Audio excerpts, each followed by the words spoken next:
So today we're gonna do the dry ramen for chicken.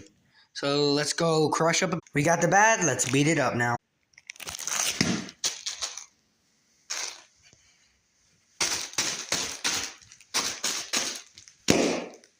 And if you kick it like how I did, then it'll probably pop open like this. So perfect. So when you're opening it, just like that, and just look for it, find the packet. Then you have to open it. You open it and then pour it in there.